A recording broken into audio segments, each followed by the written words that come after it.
Ici Catherine Solaris, passionnée d'ésotérisme. Dans ce podcast, j'ai envie de vous parler de vécu et d'expérience. Parce que l'ésotérisme, c'est tellement abstrait. On peut se demander, ça ressemble à quoi un voyage astral? Ça fait quoi de ressentir les esprits ou encore d'avoir des visions? Entre autres, parce que l'ésotérisme est un domaine tellement vaste. Mais ici, je veux vous raconter du réel, des anecdotes qui sont vraies, vraiment ésotériques.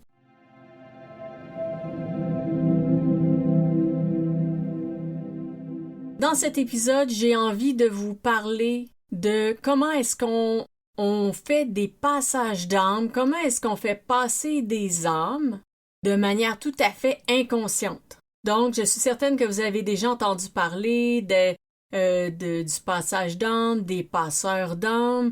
Peut-être même qu'il y a des gens qui vous ont dit « Ah, vous êtes une passeuse d'âme » ou « Vous êtes un passeur d'âme ». Ça, je sais que ça revient souvent. Il y a des personnes qui vont me dire de temps à autre « Ah, j'ai été voir une voyante, elle m'a dit que j'étais passeur d'âme ».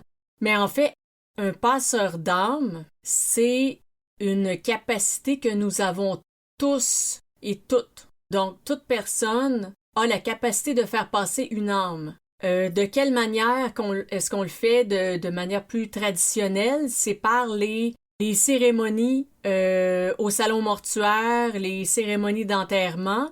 Ça sert à ça sert à faire passer l'âme.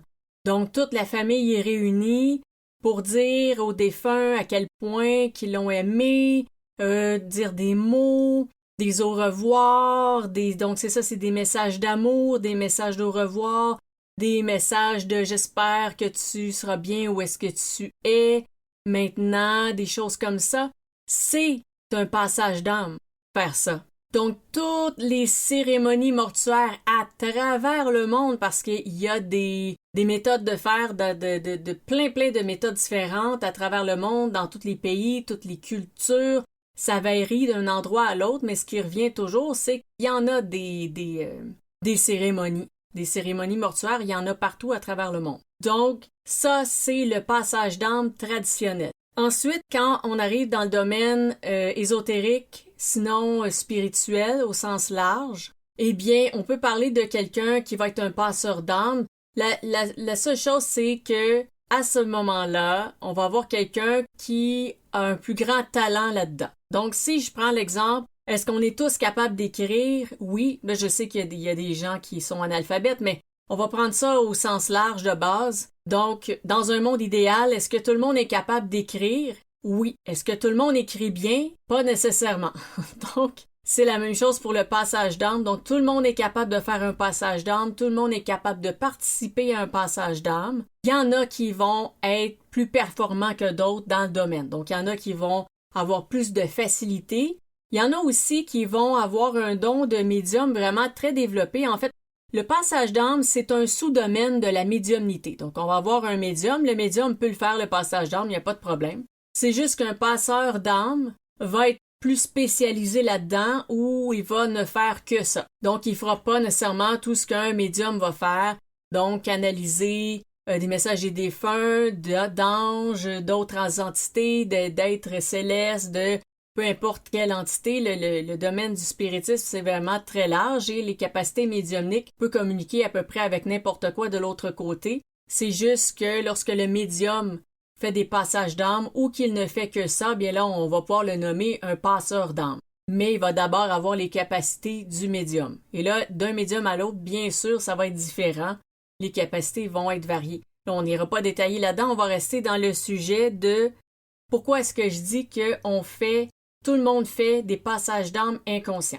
Alors, l'idée m'est venue après avoir enregistré le podcast où je parlais des enfants maléfiques. Maléfique, entre guillemets, bien sûr, un enfant de base, ce n'est pas maléfique, mais pour qu'il soit devenu une âme errante qui fait des choses maléfiques, des visions maléfiques, des rêves maléfiques aux gens, eh bien, il s'est passé quelque chose de très négatif pour ces enfants-là, bien sûr, mais on peut pas dire que c'est eux qui sont maléfiques, mais ils le sont devenus malheureusement, mais on peut leur enlever ça. Et l'idée m'est venue parce que plusieurs années plus tard, après avoir vécu cette expérience, que le podcast, si vous voulez Le titre va ressembler à quelque chose comme les runes maléfiques et les enfants, la maison hantée ou les enfants, les runes maléfiques, quelque chose comme ça. Parce que parfois, je change les titres des podcasts parce que parfois mes titres sont pas vraiment super. Ça attire pas l'attention. Dès que je le change, ça attire l'attention et les gens me disent « Ah, j'ai super aimé l'épisode. » Une chance que j'ai changé le titre parce qu'il y a des gens qui auraient manqué des informations. Donc, ça va ressembler à ça, le titre. Et dans cet épisode, je parle que c'est ça, il y a eu des enfants qui m'ont fait des hantises juste avant que je m'endorme. Après ça, j'avais fait aussi des cauchemars. Je les ai vus aussi dans l'astral. Ils ont essayé de m'attaquer dans l'énergie. Et donc, sur le coup, je savais pas quoi faire, mais des années plus tard, je savais. Donc, j'ai fait un passage d'âme à distance. J'ai envoyé de la grosse énergie divine. J'ai fait des demandes aussi aux anges et blablabla, toute la panoplie de trucs que je pouvais faire. J'ai tout fait ça. Mais là, ce qui arrive, c'est que ça m'a fait penser que l'endroit où est-ce qu'on était, c'est une auberge. Ben, c'est une auberge. C'est une maison à louer. C'est une maison du village qui est à louer. Mais elle est tellement champêtre, du moins à l'époque, là, elle avait été rénovée, là, je sais pas de quoi elle a l'air, mais à l'époque, c'était comme une maison d'origine du village, mais qu'il louait, et donc nous, on disait, ah, c'est comme un chalet en campagne. Donc, c'est un endroit que les gens peuvent réserver. Donc, dans la chambre où j'étais, il y avait, à l'époque, 2 lits doubles, et maintenant, ou la dernière fois que j'y étais, où est-ce qu'il y avait les enfants hantés, il y avait 1 lit double et 2 lits simples. Donc, qu'est-ce qui va arriver dans l'avenir, ou qu'est-ce qui s'est même peut-être déjà produit depuis le temps, c'est que des gens, des familles, ont peut-être réservé la maison. Alors, s'ils réservent la maison, qu'ils ont des enfants, ils vont très probablement les faire dormir dans la très grande chambre où est-ce qu'il y a les 2 lits simples et le lit double. Peut-être adolescents dans le lit double et les petits-enfants dans les lits simples, ou s'ils ont plusieurs enfants, ben là, ils vont faire une sélection. Mais c'est très probable qu'il y ait des enfants qui dorment dans cette chambre-là en particulier. Et ça tombe mal parce qu'il y a des enfants qui hantent, des âmes errantes, si on veut, ou des esprits qui hantent la chambre et ce sont des enfants. Alors, si on se dit, faisons l'hypothèse que mon passage d'âme a fonctionné, mais peut-être pas complètement, donc il reste peut-être quelques enfants ou qu'il n'a pas fonctionné du tout. On fait des hypothèses. Pour ma part, je crois que ça a bien fonctionné. 100%, je suis pas prête à dire à 100%, mais j'ai tout fait ce que moi je pouvais à 100%. La nuance. Alors, si on fait l'hypothèse qu'il reste encore quelques enfants, quelques esprits d'enfants hantés dans cette chambre, qu'est-ce qui va se produire? Alors, si c'est une famille qui est super positive et qui a de très forts gardiens, et là que les parents dorment là-bas avec les enfants, mais que c'est une belle famille, une bonne famille, une famille chaleureuse, pleine d'énergie, de dynamisme, d'amour. Et là, qu'est-ce qu'ils vont faire? Ben, ils vont agir en tant que tels là-bas. Ça veut dire qu'ils vont s'adresser des mots gentils, ils vont avoir envie de faire des choses. On va dire peut-être les enfants, ah, maman, papa, est-ce qu'on fait ça? Oui, on y va tout à l'heure, ouais! Donc, il va y avoir de la joie. Et ça va être une joie partagée parce que si les parents les ont amenés là-bas, et peut-être qu'ils sont heureux, ils sont contents d'être en vacances avec eux. Et si la dynamique est belle, ça va être plein de positifs. Alors ça, qu'est-ce que ça va faire si... oui, on va mettre aussi dans l'hypothèse que ces gens-là ont des bons gardiens dans l'astral. Donc, ils ne ressentiront pas les entités. Là, pour les enfants, par contre, c'est un peu embêtant de dire qu'ils ne ressentiraient pas du tout les entités qui sont là, parce que souvent, enfants, on ressent plus. Nos dons de médium, même nos dons de n'importe quoi, vont être beaucoup plus forts quand on est enfant. C'est vraiment avec le temps qu'on va perdre nos capacités. Mais c'est possible qu'ils sentent rien non plus, là. Ça, c'est possible. Mais on va faire l'hypothèse que personne ne sent rien parce qu'ils ont de très bons gardiens et les gardiens les protègent pour pas qu'il y ait que les entités qui sont maléfiques puissent avoir des effets sur eux. Donc là, on se retrouve dans un scénario où on a une famille aimante avec des enfants heureux qui sont là. Qu'est-ce que ça va faire? C'est que les enfants hantés, je vais les appeler comme ça, les enfants hantés, donc les âmes errantes, très maléfiques, vont voir la dynamique de la famille. Et ça va s'imposer durant tout le séjour. Donc la famille va amener ses énergies positives et là, les enfants hantés, ils vont voir, OK, mais les parents, comment ça? Pourquoi est-ce qu'ils disent des choses gentilles? Pourquoi est-ce qu'ils disent des compliments? Ah, je suis fière de toi. Ah, c'est beau ça, qu'est-ce que t'as mis dans tes cheveux? Ah, t'as bien choisi tes vêtements. Aujourd'hui, c'est parfait pour qu'est-ce qu'on s'en va faire. Des compliments sur toutes sortes de choses, sur leur attitude, sur leur personnalité, sur qu'est-ce qu'ils dégagent, qu'est-ce qu'ils disent, peu importe. Donc, plein de positifs. Et là, les enfants hantés vont entendre ça. Mais là, ils comprendront peut-être pas parce que pour qu'ils soient des âmes d'enfants qui hantent un endroit, il faut qu'ils aient vécu du négatif et vraiment, vraiment du gros négatif. Là. C'était très lourd, c'était très agressif comme énergie. Donc là, ils vont constater ça parce que s'ils ne sont pas capables d'atteindre la famille parce que les gardiens sont là, ils ne pourront pas avoir d'impact sur eux. Mais l'inverse va se produire, c'est-à-dire que la famille aimante, la famille heureuse va avoir un impact sur les enfants hantés. Parce qu'ils sont quand même dans l'endroit, même si les gardiens sont là, eux ne font que bloquer les conséquences sur la bonne famille. Ils ne vont pas chasser les enfants, ils sont là, c'est pas le rôle des gardiens de la famille de chasser, commencer à faire des passages d'âme et tout ça. Ça, ces histoires-là, ça nous appartient et ça nous appartient. Pourquoi je continue l'histoire? Vous allez voir à quel point ça nous appartient. Tout ce qui concerne les âmes errantes et tous les esprits qui hantent des lieux qui sont perturbés. Pourquoi est-ce que ça nous concerne tous? Pourquoi est-ce que c'est notre responsabilité, à nous les humains, non pas à nos anges, nos êtres de lumière, nos gardiens, tout ça, de faire ça? Alors les enfants hantés vont constater plein de choses positives qu'eux n'ont probablement pas du tout vécues. Qu'est-ce que ça va faire? C'est que ça pourrait, chez certains, éveiller une curiosité. Se dire, mais pourquoi est-ce qu'ils disent des belles choses? Pourquoi est-ce qu'ils font des commentaires comme ça? Pourquoi est-ce qu'ils se font des câlins? Pourquoi une petite tape dans le dos d'encouragement? Pourquoi un petit geste gentil comme, je sais pas, acheter une surprise, par exemple, au village, revenir avec ça, les enfants ne savent pas. Et là, un petit cadeau surprise. Ah, pourquoi ils ont acheté un cadeau? Et tous les bons gestes qu'eux ne connaissent pas, n'ont jamais vécu, n'ont jamais eu la chance d'expérimenter, eh bien là, ils vont les voir, ils vont les constater. Donc, la famille heureuse va devenir une sorte, si on veut, de télévision, comme une sorte de film pour eux qu'ils vont pouvoir regarder et ne pourront pas agir avec. Donc, c'est ça, ça fait un peu comme une télévision parce que là, ils ne peuvent pas interagir avec eux parce qu'ils sont protégés. Mais ils vont quand même les regarder faire, vont se poser des questions et dès que la curiosité arrive, c'est là que la porte est ouverte vers le bien et le positif. Donc moi, j'ai envoyé plein de positifs sur la maison. Si les enfants, les esprits des enfants sont fermés, ne veulent rien savoir, tout ce qu'ils connaissent, c'est le mal et c'est tout, plus il va y avoir de familles heureuses qui vont réserver cette maison, plus certains des enfants vont ouvrir leur esprit, leur curiosité à quelque chose de bien. Pourquoi ils font ça? Pourquoi est-ce qu'ils s'aiment? Comment ça se fait que le parent s'en va border l'enfant avant de dormir? Peut-être raconte une histoire ou juste un petit mot doux, un petit bec sur le front et des choses comme ça. Pourquoi est-ce qu'ils font ça? Dès que les questions se posent, c'est qu'on est à la recherche d'une réponse. La recherche d'une réponse, c'est comme une demande. C'est un peu comme manifester, comme on dit. Manifestation, parce que ça vient de l'anglais, manifester. Le fait d'envoyer une demande un peu dans l'univers, là, ou d'envoyer une demande dans l'astral, dans l'énergie, ça ouvre des portes. Parce que là, on est ouvert à quelque chose d'autre de différent. On a une curiosité, et ça, ce que ça va faire, c'est que ça va aller chercher nos réponses.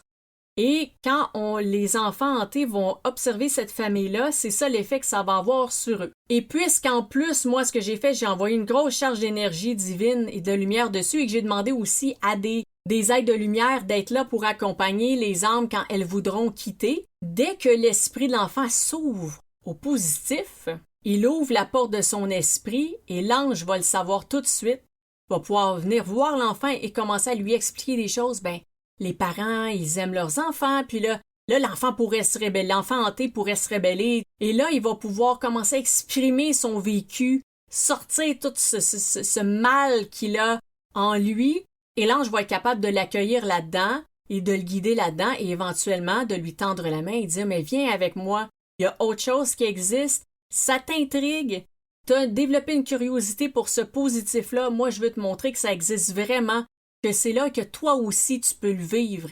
Est-ce que tu as envie de vivre ça avec moi? Je vais t'amener là-bas, accompagne-moi. Et là, l'enfant va pouvoir lui tenir la main et y aller. Et là, le passage d'âme est fait. Et là, on n'a pas besoin que moi j'existe et que j'envoie une grosse lumière et des anges pour veiller sur les âmes et ci et ça. Le simple fait qu'il y ait des gens positifs, des familles heureuses qui aillent dans cette maison, ça va avoir cet effet-là à chaque fois. Donc là, il y avait une thérapeute à un moment donné que j'avais été voir. C'est une massothérapeute et j'étais dans son sous-sol et là, on parlait, c'est ça, d'entité. Je sais pas trop pourquoi le sujet est arrivé. Elle m'a demandé si je sentais quelque chose ou je lui ai dit je sentais quelque chose de l'autre côté de la porte, quelque chose comme ça. Je me souviens pas comment on en est venu à ça, mais je lui ai dit mon impression, j'ai dit, dans la pièce où est-ce qu'on est présentement, il n'y a pas de problème, on est super bien, l'énergie, elle est bonne, elle est belle, mais l'autre côté de la porte, juste là, je sais pas, je suis pas certaine.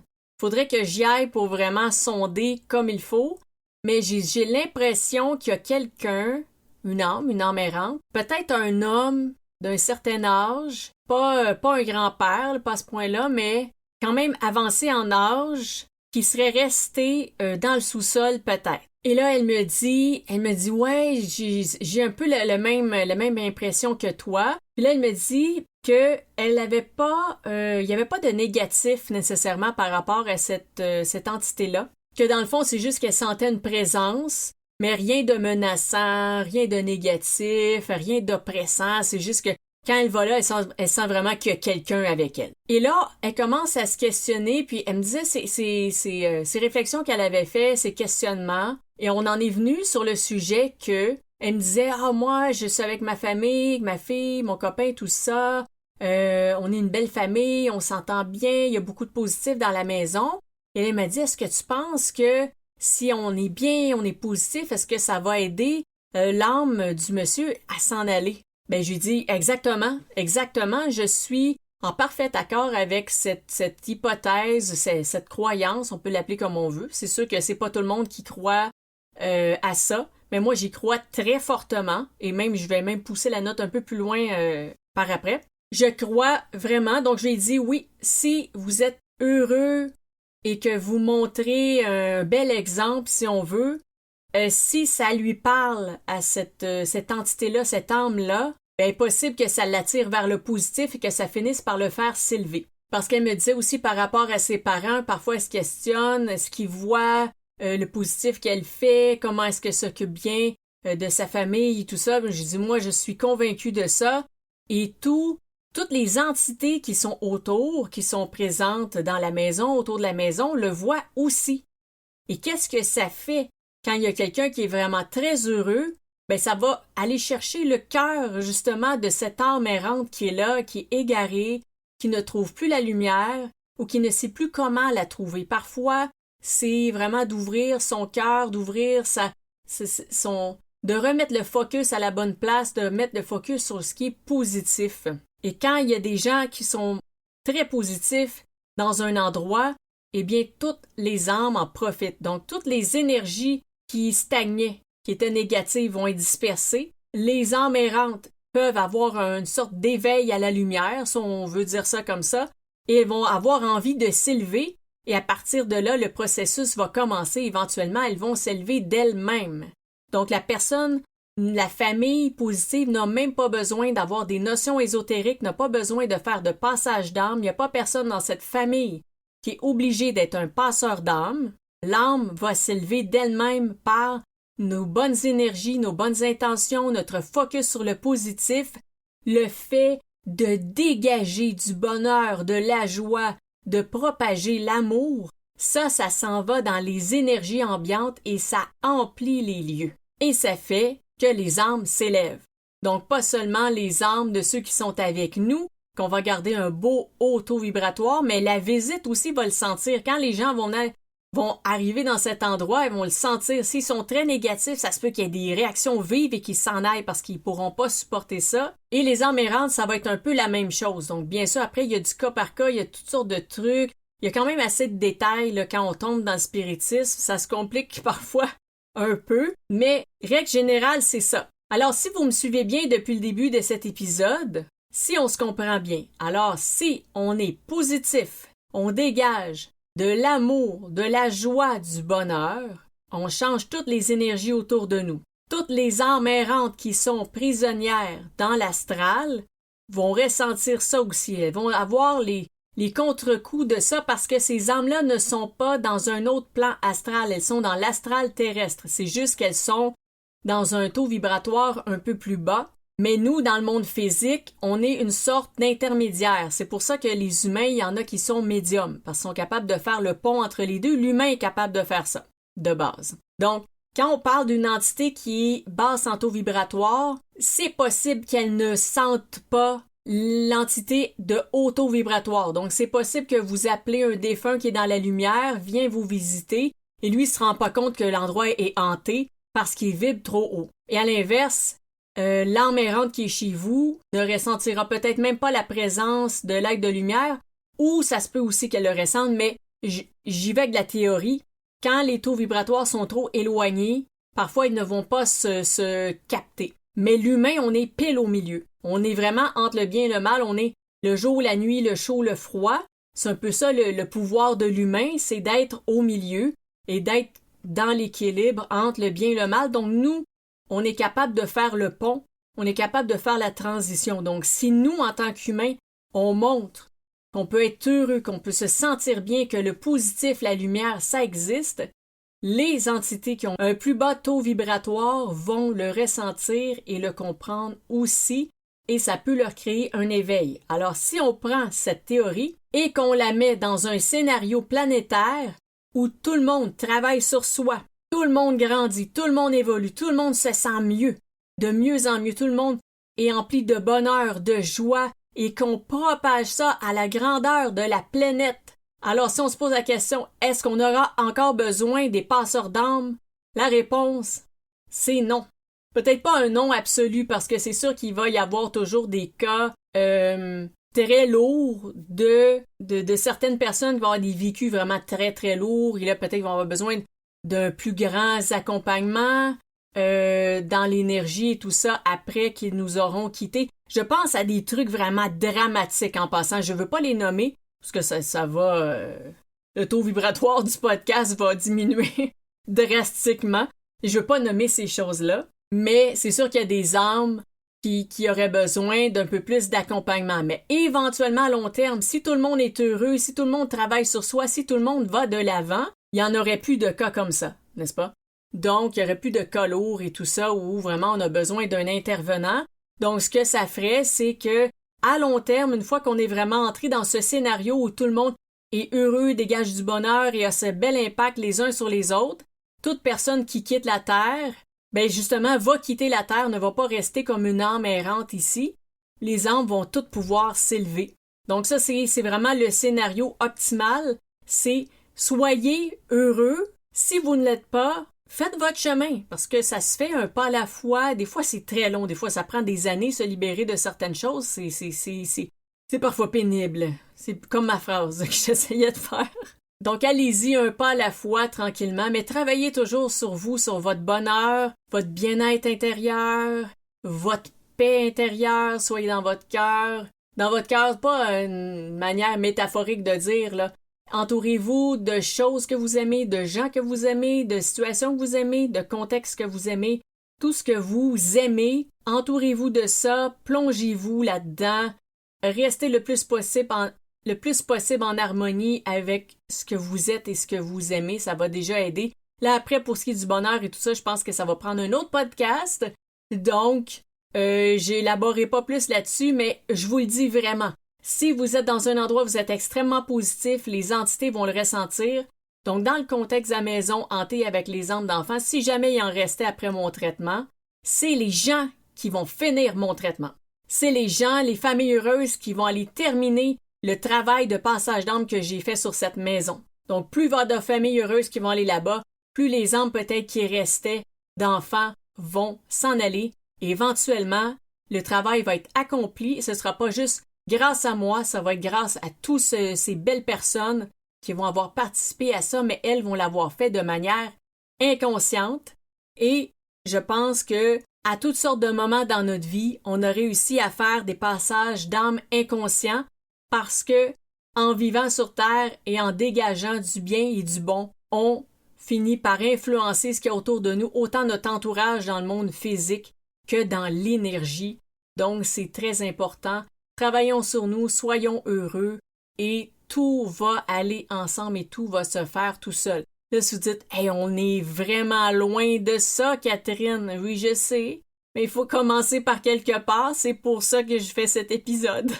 C'est pour ça que je fais cet épisode. Et j'espère qu'il y en aura d'autres personnes qui transmettront ce type de paroles. C'est super important. Notre attitude, notre bonheur, tout ça, ça a un impact sur tout. Sur notre corps, sur nos émotions, notre mental, notre psyché, notre énergie, notre âme, et sur toutes les énergies, les entités, tous les types d'âmes qui sont tout autour de nous. Ça fait tellement la différence. Alors, je vous laisse sur cette belle réflexion à mettre en place dans le monde le plus possible partout. Je fais ma part, je vais continuer de la faire et je vais continuer à faire des médias justement, de podcasts ou quoi que ce soit d'autre pour aider les gens à se sentir mieux, se sentir bien et en même temps, ça fera du bien à toutes les âmes errantes qui sont autour de nous. Alors, ça fait pas mal le tour de ce que je voulais vous raconter par rapport au passage d'âme inconscient et je vous dis donc à la prochaine!